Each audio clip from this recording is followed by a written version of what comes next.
What on guys, Commander here, and welcome to a new Let's Play on PC Building Simulator. Now, as of recording this, I've literally just edited and uploaded the previous PC Building Simulator video, so I haven't seen any comments or anything because it's not actually uploaded, published properly yet.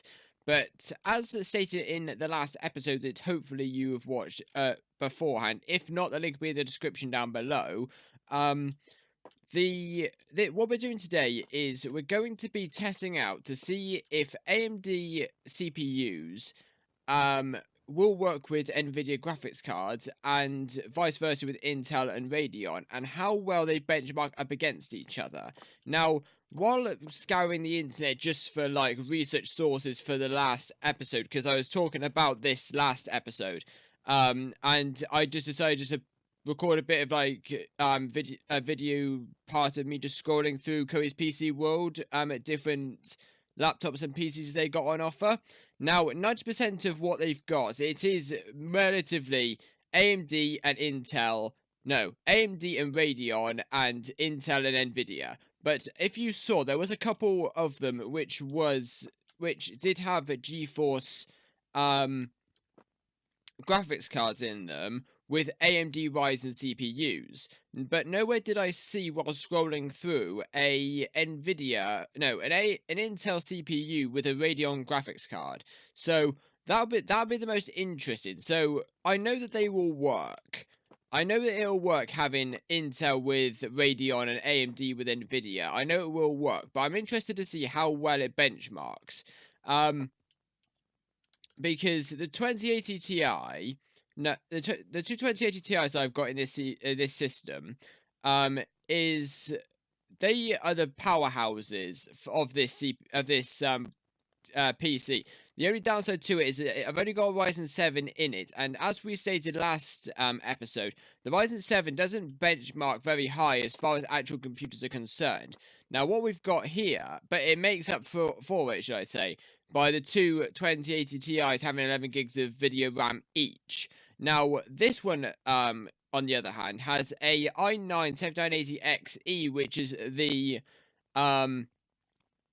beast of the PC Intel CPU thing at the moment. It's not the best for gaming, but it'll work for gaming, unlike the Threadripper.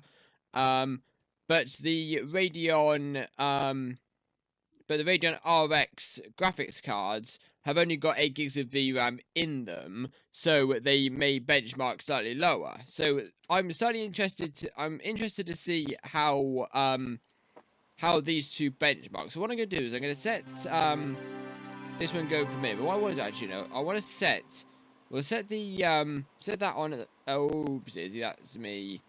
I'm pressing buttons. Right, so let's run. So as we can see here. Now this is, as you can see also, it's I've liquid cooled pretty much to the exact same way in this PC as I have to this PC. The only difference being is the reservoir is in a different position, and I've used a 3-fan radiator instead of a 2, but that's just the first thing that I clicked. Apart from that, everything is exactly the same. The power supply is slightly different, but it's not a major problem.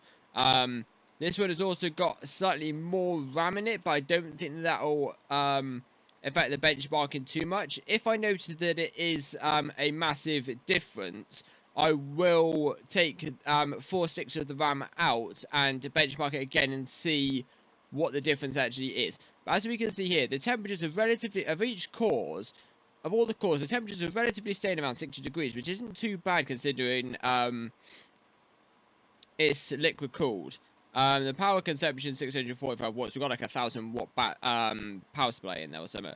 GPUs are staying about 60 degrees, which is again, it's not like I think like too major problematic. I'll switch that back on and have a look. Because this one will be done soon. This is stated at about 69 FPS on benchmark. Now I'm not sure whether that's good or not. But what I will do is, after this, what we got here, 12,384.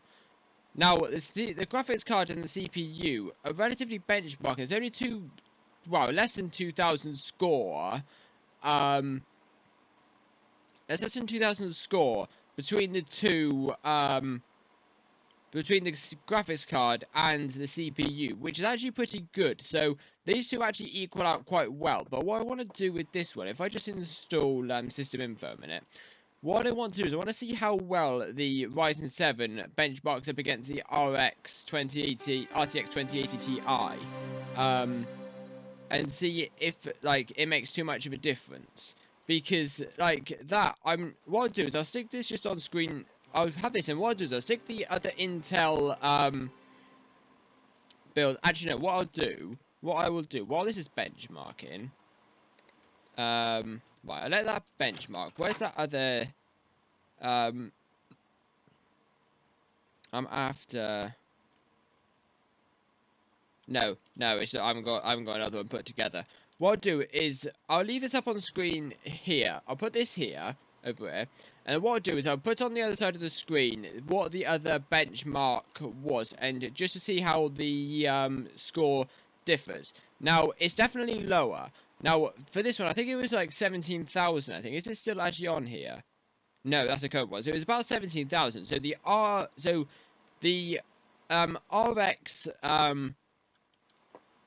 the Radeon RX graphics cards are definitely less powerful than the RTX graphics cards, but I think that's because it's got like it's got like 3 gigs of VRAM less. I think the core clocks are quite similar, but you can see that the 3 gigs of VRAM is like takes a lot of score out of it.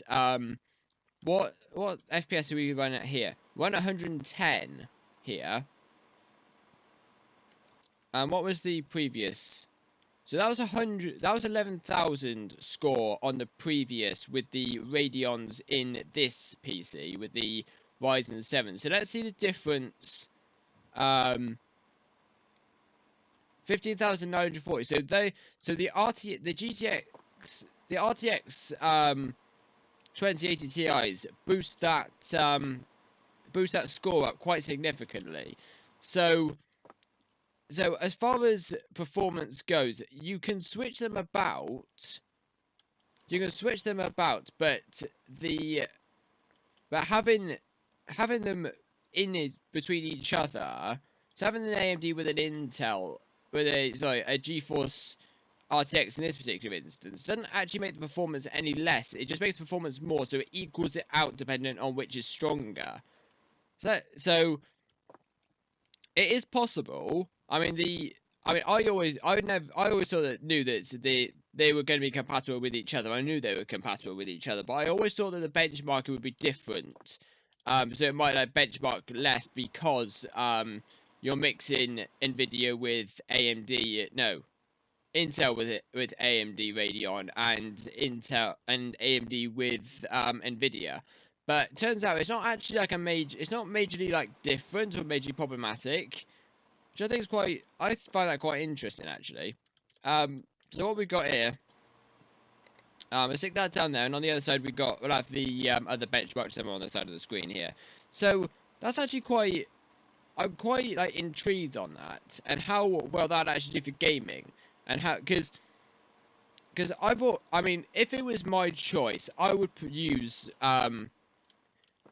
this PC with the i9-7980XE and the Radeon CPU. No, not Radeon. The RTX 2080 Ti's. What I actually want to do, if I just shut this down a minute, let's take out. Let's just remove these 4 RAM sticks, and let's switch this back on and see how that benchmarks. See how the RAM actually adds to the benchmarking. But I'd much rather have the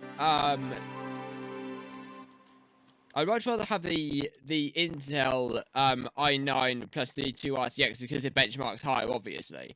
But I just find that interesting how the RTX, how much that boosts up against the Ryzen 5. Not Ryzen 7, sorry. What I might do actually, let's just go, whilst benchmarking that a minute, if we go into graphics cards, let's just do the 1080, 1080. Let's make this a bit more of a fairer test. What else have we got here? We got this 1080 Extreme edition, which is 8 gigs. I wonder if I stuck those into this PC. So if we take out these two RTXs, because maybe it's because it's 11 gigs that it boosts it up significantly more. So if I go graphics cards and I go 1080, don't want the overclocked one. Let's just go for this core. Oh, hold on. Hang on a minute. Hang on 2 minutes. Let me do the reservoir a minute. And take that out. Let's just go down here a minute. Right, so that's stick that one in there. There we go. And we'll just get this 10, don't the overclock, well, this extreme one. There we stick that down there. I want to see how well this benchmarks in comparison. So, and whether they are actually like, I mean, the CPU is not going to be like exactly the same as in pipe. It's this one. There we go. It's not going to be very close. It's going to be closer, I think. But I don't think it's going to be exactly the same because the CPU is less than... Oh, okay, that's interesting. Actually, no, what was it before? I can't... No, actually, no, that hadn't actually affected it at all. I think it is that one. That was 15,000. This was just 12,000. Okay, so it don't actually affect it too much at all. Okay, that's interesting. And I sort of expect that RAM isn't very good, necessarily like more of a gaming component. It's more of like a multitasking hardware edge component. So let's just, if I just set the system in for a minute, and oh god, pressing buttons, get out of it.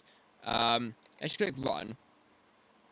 And let's just see, by having two 8 gig NVIDIA graphics cards, seeing how it benchmarks differently to this one, because the two Radeon graphics cards have both got 8 gigs of RAM in them, 8 gigs of VRAM in them, but the only difference between the two is they're slightly clocked differently. Now the CPU will, the i9 7980XE will definitely smash the Ryzen 7 to pieces. But saying that though, the score is actually only 10,943 for the 7980XE. I can't remember what the score was for this one beforehand. I want to see if those how much that 3 gigs of video RAM actually adds to the actual gameplay itself and the actual benchmarking. 95.1 like it's like 80 to 90 FPS score at the moment, which is good. It's better than what that one was. Better than what this one was. Maybe Intel, not Intel, NVIDIA are actually a bit more powerful than Radeon, maybe. I don't know. I know that AMD CPU isn't as powerful as the 7980XE, but that 7980XE isn't the most powerful thing in the entire world anyway. And the what have we got here? 13086. So it's having it what have we got here? 121384. So swapping it down to the 8 gig graphics cards is definitely made it a bit more evened out. So what's this? 8,000 score and 10,000 score. So it's a lot more even. So in actual fact, having the two there, they're not actually, if you mix up like an AMD and Intel, an AMD and NVIDIA and an Intel and a Radeon build, you're not actually going to have too much of a performance difference. They're both relatively the same. I think that one's slightly more because the 1080 is clocked differently. I think the base clock's slightly more, but not by a great deal. But what's this graphics score? So we've got 12679, 1454. So the graphics cards definitely clock up better. But the CPU is holding it back a bit, which sort of evens it out, which is exactly the same as what's happened here. Hence, the score is pretty much the same. So in all actual fact, concluding onto it, having two near enough exactly the same PCs with relatively similar specs, but it just mixing Intel and Radeon as well as AMD and NVIDIA, you're not actually going to notice too much of a difference as far as performance goes. Now, at this moment in time, there isn't actually a 11 gig Radeon GPU. What I will do is when they come out, I'm not sure if the Radeon haven't actually come out with it yet, or PC Building Simulator haven't actually added it in yet. I'm not too sure. But when it does come into this game, what I'll do is I'll put the two 2080 Ti's in a AMD PC, as well as an 11 gig Radeon GPU into an Intel PC, and seeing how that benchmarks any differently. So, yeah, so that's quite interesting. I've enjoyed that. That's quite an interesting experiment to do. So, just as a point to note, if you're ever concerned about mixing and matching Intel, AMD, NVIDIA, and Radeon, don't worry about it. It doesn't make too much difference at all. So, having said all that, and having come to the result of our little benchmarking, that's about all we have time for in this Let's Play video here. I'd like to thank you all for watching. If you did enjoy, don't forget to smash that like button and hit that subscribe button for more awesome gaming content. If you have any more suggestions I could do inside a PC Building Simulator, let's say you want me to test them up for you, or you have like a theory you want to try out and you want me to do it in game, or anything else about any other games at all, I will be more than happy to have a go. So I hope you guys have enjoyed, and I shall see you all later. Bye!